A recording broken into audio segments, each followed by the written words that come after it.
Most of us have had experience where we find somebody we crush on or we really like somebody, and then that person rejects us. And most of the time, people can modify that. I mean, in most areas of our lives, we kind of set our standard and then we go after things we think we're qualified for. And that kind of works with dating too.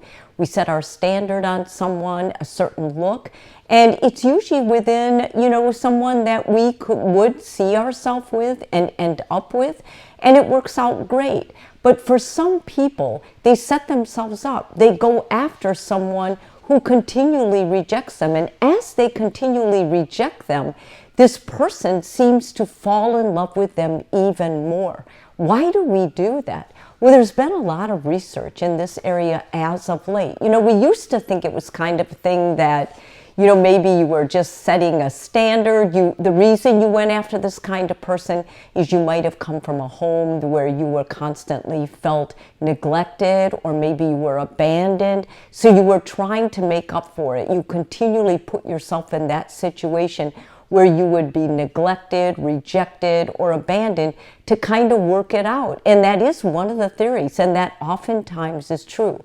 But more likely what they're finding out is that when you are rejected by someone that you really like, and especially you become even more obsessed, thinking about them all the time, trying harder to get them, that it's actually lighting up an area of your brain that is similar to what an addict goes through. So just like an addict is craving a drug, your drug is this other person, and you become entirely addicted to them. It becomes more about an addiction than actually somebody you're after. And what you're addicted to is the rejection. It's almost like when you're rejected, you automatically go into this time where you start feeling addicted to the time you did have with them. You start recalling sweet things they did or things that you might have done together. And so in that case, you can't really end it until you figure out what the actual addiction to the rejection is. Like, what part of it really got you? Well, some scientists are saying when you're rejected, if it depends on what kind of a family you were raised in, but it ups their ante. Like, in other words, it makes them, their value increases. The person that rejects you, their value is higher. And that kind of makes sense. If you were a child and maybe one of your parents rejected you, or they weren't around for you, or they abandoned you, then you would learn that part of love was rejection. And when someone rejected you, that would set off a familiar pattern for you, and you would go after them more. Or it could be something that it was more you basically were addicted to the time you did have together with them. And so you want more of that, even if it was a casual text, a casual maybe meetup with a bunch of other people, you would be more addicted to making that happen again, obsessed with it, so much that you actually would talk to other people to see if you could set up that same scenario again.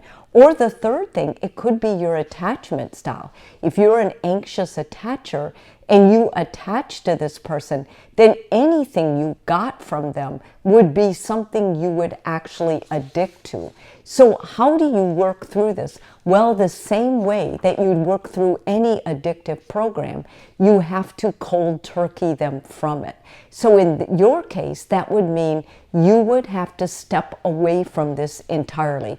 Your good friends would have to say, listen, if you bring that guy's or that woman's name up again, we're not going to talk about it. We're done with it.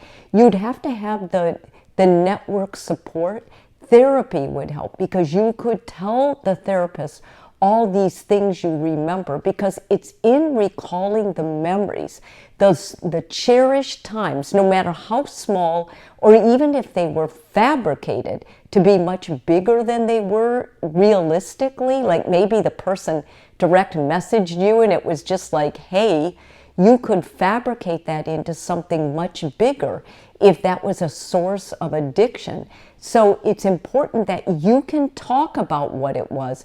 You can share what it was with a therapist, and then the therapist can help you fill in ways to basically minimize that void you're feeling when you cut this person out of your life. Make no mistake, the therapist is going to tell you too, this is not a healthy relationship. This is not a healthy situation for you.